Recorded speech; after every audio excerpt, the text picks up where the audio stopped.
요즘 젊은 세대들 너무 많이 힘들죠. 결혼도 안 하고 애도 안 낳고요. 심지어 연애도 안 하고 있습니다. 취직도 포기하는 사람들이 많습니다.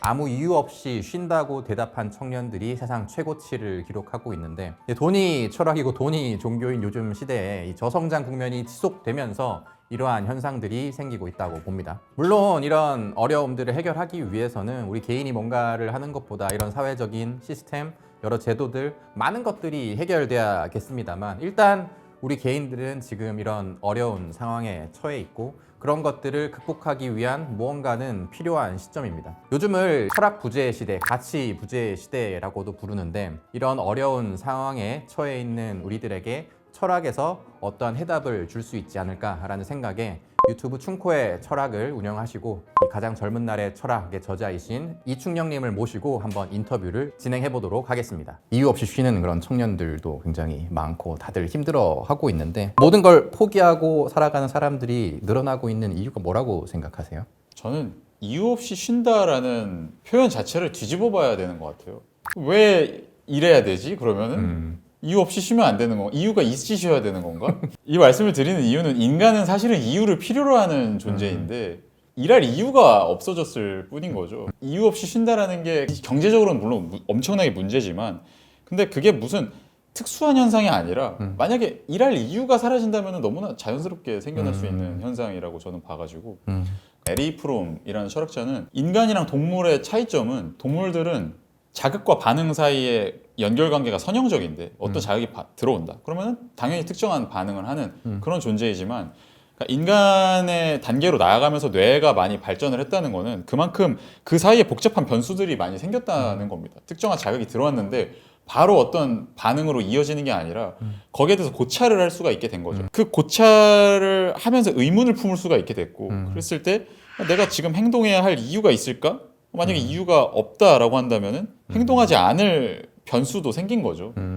그랬을 때 지금 사람들은 이유를 필요로 하는데, 그러니까 사회가 점점 고도화되고 발전한다는 거는, 자의식이 강해진다는 거는 그만큼 나의 행동을 단순 자극 반응의 선형적 관계, 자동적 관계로 이끌어가는 게 아니라 그것 이상의 어떤 이유들을 추구하게 된다는 건데, 그거를 발견을 못 하겠으니까 문제가 생기는 거라고 봅니다. 이유 없이 쉬는 게 문제가 아니라 일할 이유 자체가 없어진 게 문제다. 네.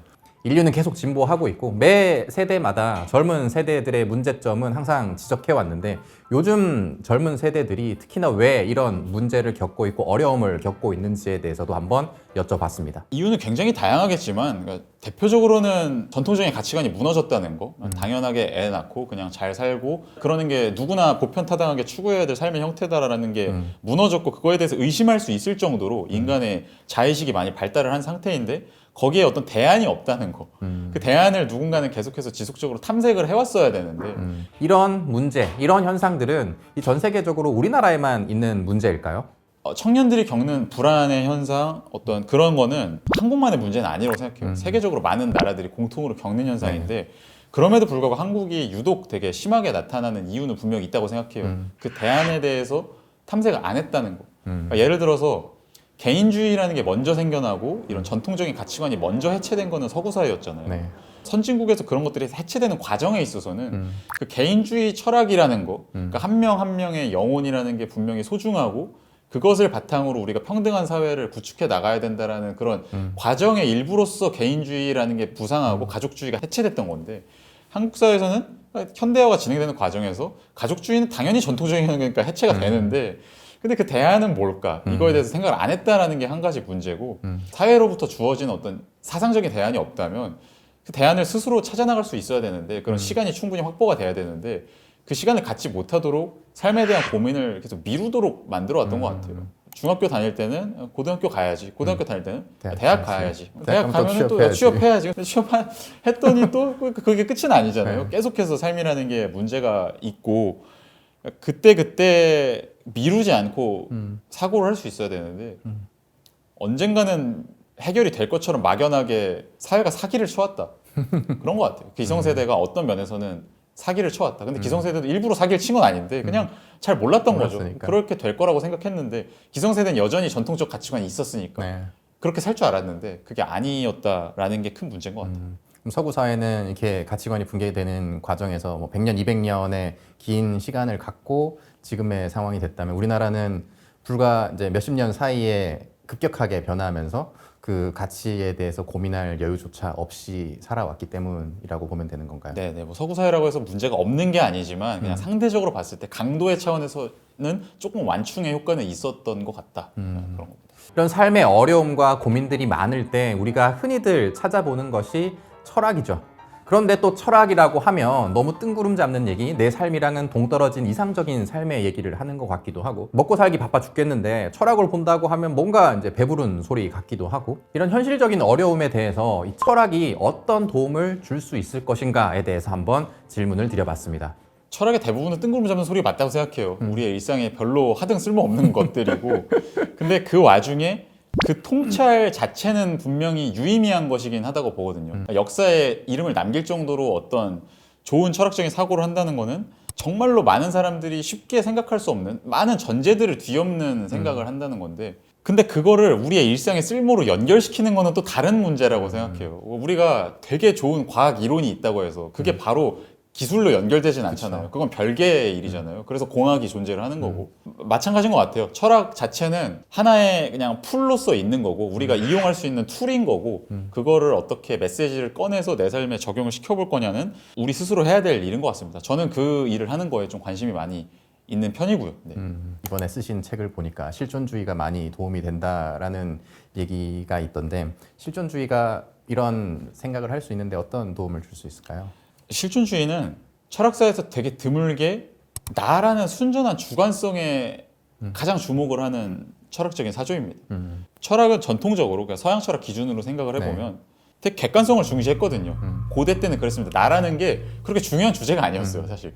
그러다가 이제 근대로 향하면서 점점 나라는 거에 주목을 하게 됐는데, 근데 그 과정에서도 나라는 거를 모든 사고의 출발점으로 삼은 사고는 되게 없었어요. 이게 예를 들어서 나라는 거를 되게 강력한 주제로 삼기 시작한 철학자는 보통 데카르트로 많이 여겨지거든요. 데카르트가 나는 생각한다, 고로 존재한다 라는 말을 남겼고, 근데 데카르트도 나를 중시하긴 했지만 진정으로 나를 출발점으로 삼았느냐는 저는 아니라고 생각해요.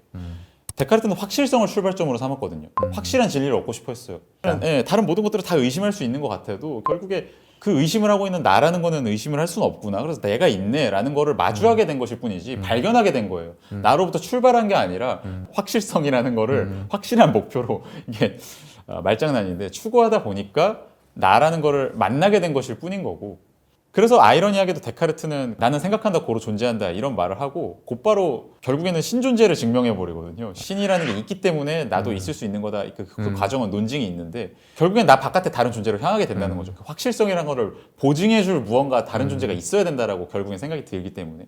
근데 실존주의자들은 그러니까 이런 많은 것들로부터 최대한 탈피를 해서 진짜로 나라는 게 어떤 형식적인 나 말고 나는 나이기도 하고 나죠. 다 나죠. 각각 한 사람의 인물이 다 나인데 그런 의미에서의 나는 형식적인 나죠.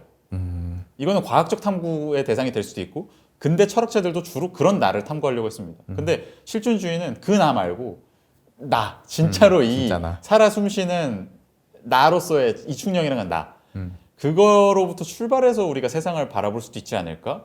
그랬을 때 조금 세상이 달리 보일 수 있지 않을까? 이거를 생각했던 사람들이고, 그만큼 나를 정말로 깊이 들여다보고자 했고, 그렇게 나를 깊이 들여다본 결과 거기에서는 내가 절대로 극복할 수 없는 이 삶의 무의미, 공허, 허무 이런 것들을 발견하기도 했고, 그런 것들을 떠안고 어떻게 살아갈 수 있을까? 이런 거에 대해서도 많은 논의를 했었던 사상입니다. 이 시대는 이미 실존주의가 꼽혔던 시대랑은 많이 달라졌죠. 그러니까 요즘에 나다움에 대한 메시지는 되게 많아졌잖아요. 그러니까 나라는 메시지를 이용하는 시대라고 생각해요. 너답게 살아. 너가 너 꿈을 쫓아서 살아. 그렇게 열심히 계속 살아. 착취의 메시지로서 오히려 이용이 되고 있다라고 생각하는데, 그러니까 이런 때인 만큼 나라는 거를 정말로 깊이 들여다보는 건 뭘까? 이런 체험을 꼭 해보았을 때 그 착취적인 나다운 메시지와 정말로 나한테 도움이 되는 나다운 메시지를 구별할 수 있는 능력을 얻게 된다고 생각해요. 그런 의미에서 저는 좀 실존주의 사상에 주목해보고자 했습니다. 서양의 과거의 철학은 기독교적 세계관을 바탕으로 개인의 삶을 해석한다거나 또는 보편적인 진리를 탐구해 왔다면, 나는 생각한다, 고로 존재한다부터 니체의 신은 죽었다까지 이 개인의 삶으로 점차 이 철학의 중심이 옮겨왔다는 건데요. 그럼에도 불구하고 이 실존주의 철학은 100년이 넘은 철학인데 이런 실존주의 철학이 현대의 우리들에게 어떠한 도움을 줄 수가 있을까요? 실존주의 사상이 꼽힐 때는 두 가지가 대표적으로 진행되고 있는 현상이었는데 첫째는 기계화고 둘째는 관료주의입니다.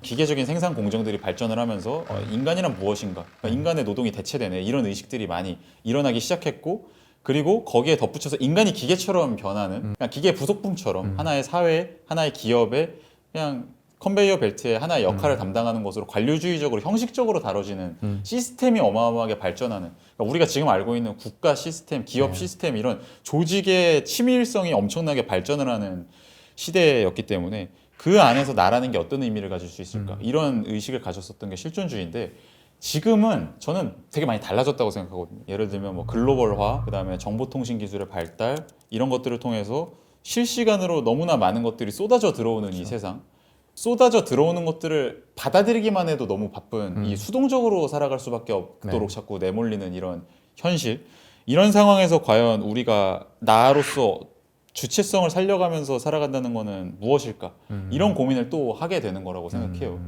그래서 그런 의미에서 결국에는 그 주체성에 대한 생각을 한다는 거에는 시대 정신은 또 공통점이 있으니 100년 전의 실존주의에 주목해 보는 게 충분히 이 시대에도 의미가 있지 않나 생각을 합니다. 과거에는 뭔가 인간이 이런 자원으로서 도구화돼서 계속 쓰여지니까 나 존재에 대해서 고민할 필요가 있었던 거고 지금은 나에 대한 생각을 할 겨를도 없이 너무 많은 정보가 쏟아지기 때문에 그런 것들에서 벗어나서 좀 내 생각을 좀 해봐야 된다라는 건가요? 네, 거기다가 이제 플러스 한 가지 또 서브 현상은 이제 과거에는 인간의 노동이 기계화가 됐다면 지금은 인간 자체가 기계화가 될 수 있는 기술들이 점점 발전한다라는 거. 그러다 보면은 결국엔 나의 경계는 어디까지냐? 나는 무엇이냐? 내 팔이 하나로 기계가 대체된다면 나일까? 이런 질문이 많이 태동될 수밖에 없는 시대이다 보니 나에 대한 질문은 앞으로도 계속 점점 커질 것 같습니다. 그럼 AI가 발달해서 막 뇌에 칩을 심고 하면 어디까지가 나인가 그런 고민들이 또 과학적으로 또 필요하긴 하겠네요.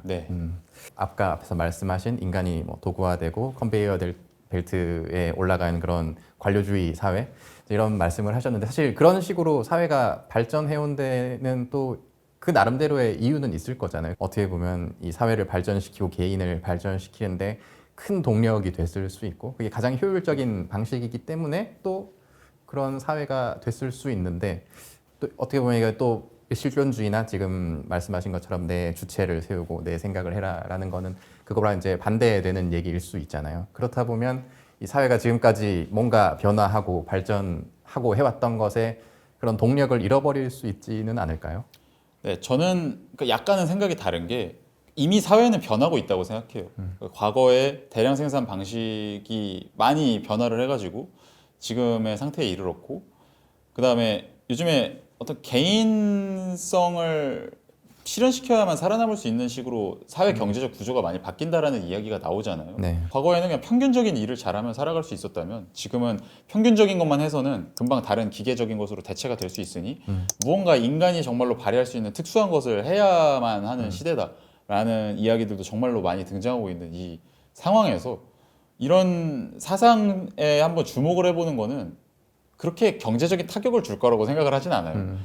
오히려 지금 이미 경제적으로 변화하고 있는 이 상황에서 더 활력을 주는 방향으로 작동하지 않을까 그런 게 저의 생각이긴 합니다.